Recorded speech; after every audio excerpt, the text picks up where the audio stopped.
ہمارا گھر کوٹ مٹھن کے قریب ایک چک میں واقع تھا۔ ان دنوں وہاں لڑکیوں کے لیے اسکول موجود نہیں تھا، جبکہ مجھے پڑھنے کا بے حد شوق تھا۔ میرے بھائی کیسر کی آواز بہت اچھی تھی۔ وہ خواجہ فرید صاحب کی کافیاں پڑھتے اور مجھے بھی خواہش ہوتی کہ میں پڑھنا سیکھوں تاکہ خواجہ صاحب کا دیوان پڑھ سکوں۔ میرے شوق کو دیکھتے ہوئے بھائی نے مجھے قاعدہ لا کر دیا۔ جب بھی انہیں وقت ملتا مجھے سبق یاد کراتے اور میں دھیان سے پڑھتی۔ شوق ہو تو کچھ مشکل نہیں ہوتا۔ جلدی میں نے پڑھنا سیکھ لیا۔ ان دنوں دیہات میں تعلیم عام نہ تھی۔ کیسر بھائی نے اسی وجہ سے راجن پور کے بوائز اسکول سے میٹرک کیا تھا۔ یہی وجہ تھی کہ ہمارے گاؤں میں ان کی بہت عزت تھی۔ قریبی بستیوں سے بھی لوگ چٹھیاں لکھوانے یا پڑھوانے ان کے پاس آتے تھے۔ یہ سردیوں کے دن تھے۔ میں دھوپ میں بیٹھی سبق یاد کر رہی تھی کہ بھائی کے ساتھ ایک مہمان آ گیا۔ کیسر بھائی نے بتایا یہ ہمارے چک کا نیا اسکول ماسٹر ہے۔ جب تک اس کی رہائش کا بندوبست نہیں ہو جاتا یہ ہمارے ساتھ رہے گا۔ مطلب یہ تھا کہ یہ ہماری بیٹھک میں قیام کرے گا اور کھانا بھی ہمارے گھر سے کھائے گا۔ چک والوں کے دلوں میں ایسے تعلیم یافتہ لوگوں کے لیے بہت عزت و احترام ہوتا تھا اور وہ ان کی مہمان نوازی کو اپنے لیے اعزاز سمجھتے تھے۔ اس ماسٹر صاحب کا نام عبدالرشید تھا۔ عبدالرشید صاحب کی بھائی کیسر سے دوستی ہو گئی۔ ہماری بیٹھک خالی پڑی رہتی تھی، جہاں غسل خانہ اور صحن بھی الگ تھلگ تھے۔ یوں یہ جگہ ماسٹر عبدالرشید کے قیام کے لیے مناسب تھی۔ عبدالرشید صاحب ہمارے گھر کے فرد بن گئے۔ بھائی کے وہ دوست تھے، مگر میرے لیے ایک آئیڈیل شخصیت۔ اسکول ماسٹر کا مقام میرے ذہن میں معزز اور اہم تھا۔ میری سہیلی کی شادی بھی ایک اسکول ماسٹر سے ہوئی تھی اور ان کا تبادلہ بڑے شہر میں ہو گیا تھا۔ تبھی سے میرے دل میں یہ خواہش پیدا ہوئی کہ میں بھی کسی اسکول ماسٹر کی جیون ساتھی بنوں۔ رشید خوبرو، خوش لباس اور خوش گفتار تھے۔ جب وہ سفید کلف والا کرتا اور شلوار پہن کر اسکول جاتے تو مجھے وہ کسی خواب کی تعبیر معلوم ہوتے۔ دل ان کے ساتھ ہی چلا جاتا اور جب تک وہ واپس نہ آتے میں بے دل اور بیکار گھر میں پھرتی رہتی۔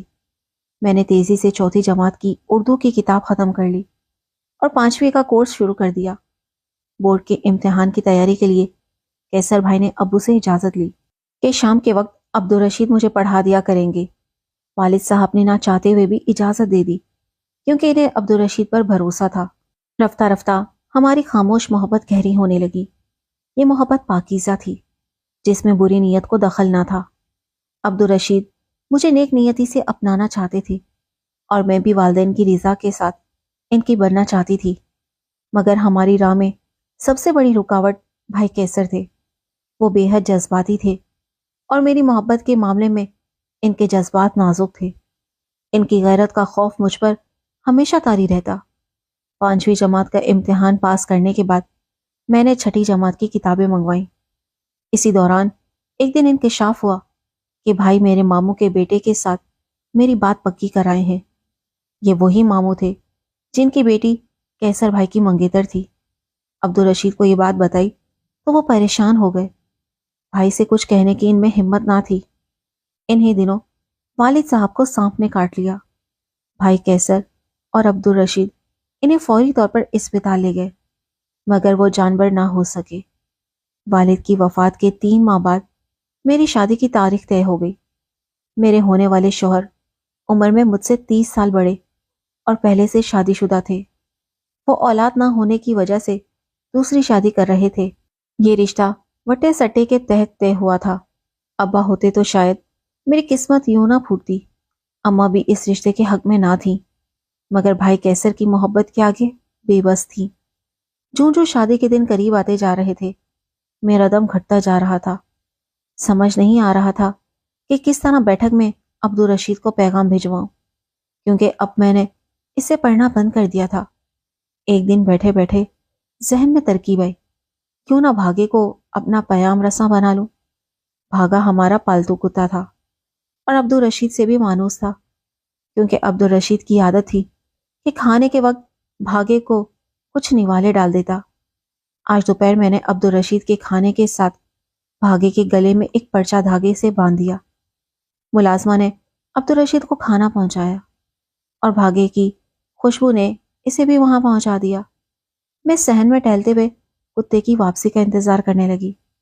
دل بری طرح دھڑک رہا تھا کہ اگر عبدالرشید کا دھیان کتے کے گلے میں بندھے دھاگے کی طرف نہ گیا تو یہ محبت کا قاتل خط کسی اور کے ہاتھ لگ جائے گا۔ تھوڑی دیر بعد بھاگا لوٹ آیا۔ اس کے گلے میں بندھا پرچہ سلامت تھا۔ میں نے جلدی سے دھاگے سے پرچہ نکالا اور پڑھا۔ رشید نے جواب دیا تھا، میں ضرور آؤں گا، انتظار کرنا۔ رات کا 1 بج گیا تو میں دبے قدموں صحن میں نکلی۔ میں نے گھڑے سے پانی پیا اور جانوروں کے باڑے کی طرف چل پڑی۔ بھاگے نے مجھے سونگھ کر پہچان لیا اور خاموشی سے بیٹھ گیا۔ تھوڑی دیر بعد قدموں کی آہٹ سنائی دی۔ بھاگے کے کان کھڑے ہو گئے، لیکن میں نے اشارہ کر کے اسے پرسکون کر دیا۔ عبدالرشید آ گیا تھا۔ عبدالرشید نے فوراً کہا، کہو کیا کہنا ہے؟ میں نے بنا وقت ضائع کیے کہا، عبدالرشید کیا تم میرے اور اپنے لیے کچھ کر سکتے ہو، یا میں اس 45 سالہ شخص کی دلہن بن کر اس کے گاؤں چلی جاؤں؟ عبدالرشید نے جواب دیا، تمہارے بھائی کا لحاظ ہے، ورنہ میں تمہیں ضرور حاصل کر لیتا۔ میں نے تلخی سے کہا، تو پھر لحاظ کرتے رہو، میں تو برباد ہو جاؤں گی۔ میری بات پر عبدالرشید پریشان ہو گیا۔ کہنے لگا، اب واپس جاؤ، کل رات کو ملیں گے اور بات کریں گے۔ میں نے وعدہ لیا کہ کل وہ اپنا ارادہ پکا کر کے آئے گا۔ اگلی رات چاند کھجور کے درخت کے اوپر پہنچا تو میں دیوانگی کی حالت میں کھیتوں کی طرف نکل پڑی۔ عبدالرشید اسکول کی اگبی دیوار کے پاس میرا منتظر تھا۔ وہاں اینٹوں کا ڈھیر پڑا تھا۔ رشید نے کہا، یہ جگہ ٹھیک نہیں، آگے چلتے ہیں۔ ہم ندی کی طرف چل پڑے، بنا کسی منزل کے۔ ہم ایک پہر چلتے رہے، یہاں تک ایک پرانے قبرستان پہنچ گئے۔ سامنے ایک اور بستی تھی، لیکن وہاں جانے کا خطرہ تھا، کیونکہ اجنبی کتوں کے بھونکنے سے بستی جاگ جاتی تھی۔ رشید نے کہا، یہاں ایک ٹوٹی ہوئی کوٹھری ہے، وہاں رک جاتے ہیں۔ جب ہم وہاں پہنچے تو وہ کوٹھری ایک قبر نکلی۔ رشید نے کہا، یہاں تھوڑی دیر آرام کر لیتے ہیں۔ میں نے لرزتے ہوئے کہا، یہ قبر ہے، آرام کی جگہ نہیں۔ ہم باہر ہی رہے۔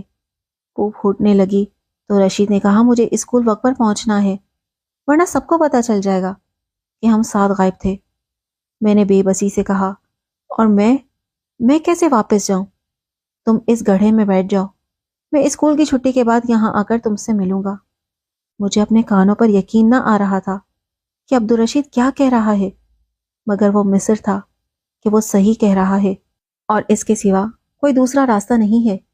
میرے خوف کو دور کرنے کے لیے وہ خود اس پرانی قبر میں اترا۔ وہاں ایک گودڑی اور تکیہ پڑا تھا، پانی کا گلاس اور مٹکا بھی رکھا تھا۔ گویا یہ کسی مست موالی یا درویش کا ٹھکانہ تھا جو کبھی یہاں آ کر آرام کرتا ہوگا۔ اس رات یہ ٹھکانہ خالی پڑا تھا۔ چھوٹے سے مٹکے میں پانی بس تھوڑا سا ہی تھا۔ صبح کی روشنی پھیلنے لگی تھی اور عبدالرشید مجھے تسلیاں دے رہا تھا۔ وہ کہہ رہا تھا، ذرا دلیری کا ثبوت دو۔ میں نے اس گڑھے میں اتر کر دیکھا، اندر سے صاف ہے اور بیٹھنے کی جگہ ٹھیک ہے۔ تم شام تک اس میں رہ جاؤ، میں شام سے پہلے آ کر تم کو نکال لوں گا، اور تب تک تمہیں کہیں چھپانے کا بندوبست بھی کر لوں گا۔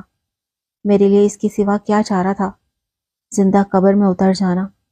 اس نے مجھے ٹارچ اور ماچس دے دی اور چلا گیا۔ چاندنی رخصت ہو چکی تھی۔ صبح صادق کا وقت تھا۔ اندر ایک دیے کی خوشبو تھی، اس میں تیل بھی موجود تھا۔ اوپر سے قبر شکستہ تھی، مگر اندر سے ٹھیک تھی۔ ممکن ہے یہ بستی کے بدماشوں کا بسیرا ہو، میں نے سوچا، کیونکہ فرش صاف ستھرا تھا اور چٹائی کا ایک ٹکڑا بھی بچھا ہوا تھا۔ عبدالرشید نے مجھے تسلیاں اور ڈھارس دے کر چلا گیا۔ وہ 15 منٹ میرے ساتھ بیٹھا ہوگا تاکہ میرے دل سے خوف نکل جائے۔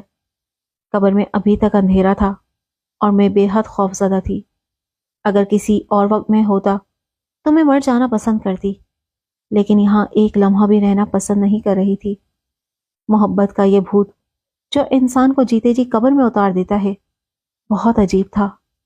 عبدالرشید تو چلا گیا اور میں حیران ہوں کہ میں کیسے اس وقت صبح صادق کے ملجگے اندھیرے میں اس گڑھے میں بیٹھی رہ گئی، اس ہولناک سناٹے میں، اتنے وحشتناک ماحول میں، اتنے بھیانک قبر کے اندھیرے میں، روحوں کے اس شہر خاموشاں میں، تنہا۔ میں اپنے خدا کو یاد کر کے عاجزی سے دعا کرتی رہی۔ ڈر کی لہریں دل میں اٹھ رہی تھی اور میں عبدالرشید کی تصور کی روشنی کو اپنے ارد گرد محسوس کر کے خوف کے بھوتوں کو خود سے دور رکھنے کی کوشش کر رہی تھی۔ کیا دن تھا جو اللہ اللہ کر کے تمام ہوا۔ صبح سے شام تک اللہ تعالیٰ نے سارے عالم پر سورج کا نور پھیلا دیا تھا۔ کچھ روشنی کی کرنیں مجھ تک بھی آئیں۔ تمام دن تنگ سی کوٹری میں قید رہی، جس کا 3/4 حصہ ایک بڑے پتھر سے عبدالرشید نے ڈھانپ کر رکھا تھا۔ تبھی سانس لینا دشوار ہو رہا تھا۔ شام ہوئی تو پھر سے آنے والے اندھیرے کا تصور دل میں گزرنے لگا۔ جی چاہتا تھا کہ یہاں سے نکل کر بھاگوں، چاہے کسی بستی والے کے ہاتھ آ جاؤں۔ کوئی اچھا انسان مل جائے گا جو مجھے اپنے گھر لے جائے گا اور پناہ دے دے گا، مگر عبدالرشید کے وعدے سے مجبور تھی، جس نے کہا تھا کہ وہ شام کو ضرور آ کر مجھے لے جائے گا۔ میری حالت اس پرندے کی مانند تھی جس کے قفس کا دروازہ کھلا ہو مگر وہ اڑنے سے معذور ہو۔ رات آئی اور گزر گئی، اور کیا بیاں کروں کہ یہ بھیانک رات مجھ پر کیسے گزری۔ تمام شب خوف سے گشت و خون میں گزری۔ ایک لمحے کے لیے بھی آنکھ نہ لگی۔ صبح ہو گئی مگر عبدالرشید نہ آیا۔ دل بہت گھبرایا۔ سوچا شاید وہ کہیں لے جا کر چھپانے کا ٹھکانہ ڈھونڈنے میں مصروف ہوگا۔ پھر اپنے بھائی اور گھر والوں کے سامنے بھی تو اس کو یہ ثابت کرنا تھا کہ میرے گم ہو جانے میں اس کا کوئی ہاتھ نہیں تھا۔ عبدالرشید کی غیر موجودگی اس بات کی گواہی دے سکتی تھی کہ کسی نے پیچھا کیا ہو تو راز کھل جائے گا۔ اب تک بھوک نے مجھ پر اثر نہیں ڈالا تھا۔ خوف کی شدت سے بھوک بھی مر چکی تھی۔ دوپہر سے سہ پہر ہو گئی، دم گھٹتا جا رہا تھا اور دل بہت گھبرایا۔ آنکھوں سے آنسو بہنے لگے۔ خدایا، یہ کیا تھا؟ میں نے بیٹھے بیٹھے عشق کا سودا سمایا اور مردوں کی بستی میں بسیرا کر لیا۔ سہ پہر کو ایک سایہ قبر کے دھانے پر نظر آیا تو دل دھک دھک کرنے لگا۔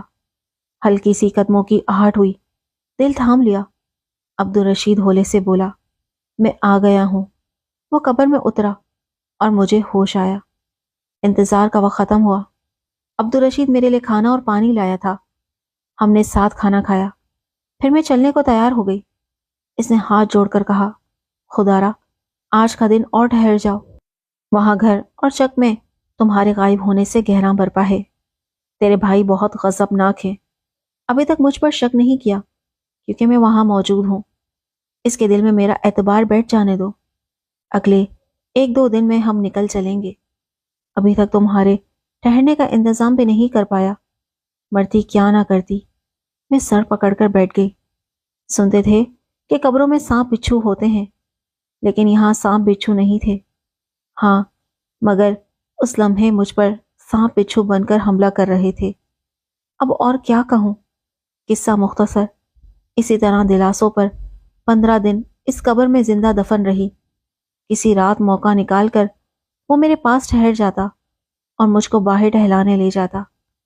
3 وقت کا کھانا 1 وقت میں دے جاتا اور ساتھ تسلیاں بھی کہ بس آج کل میں مسئلہ حل ہو جائے گا۔ میں تمہاری بستی سے تبادلہ کرانے میں لگا ہوں۔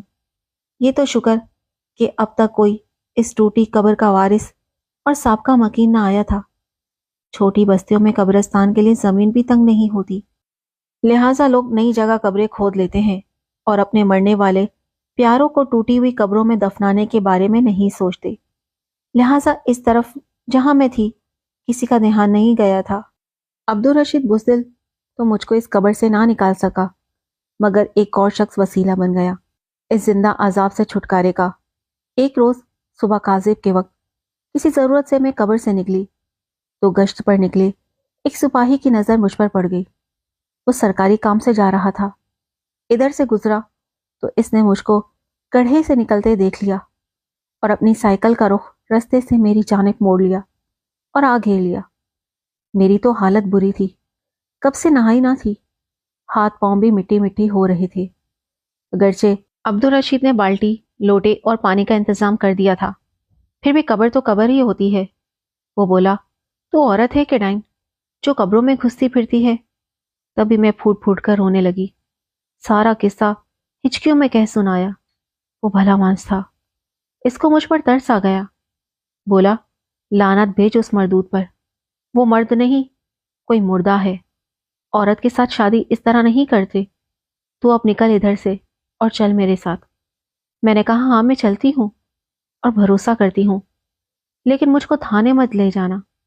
بے شک یہاں ہی گولی مار کر اسی گڑھے میں پھینک دو۔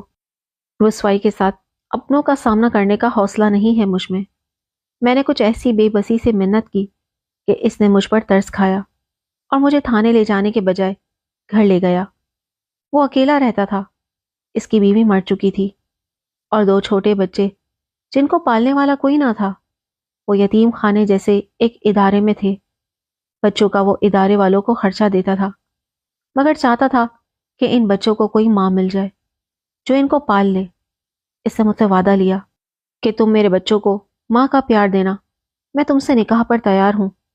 سو اس طرح 2 بن ماں کے بچوں کو ماں مل گئی اور مجھ کو ایک شریف انسان کا ساتھ ملا۔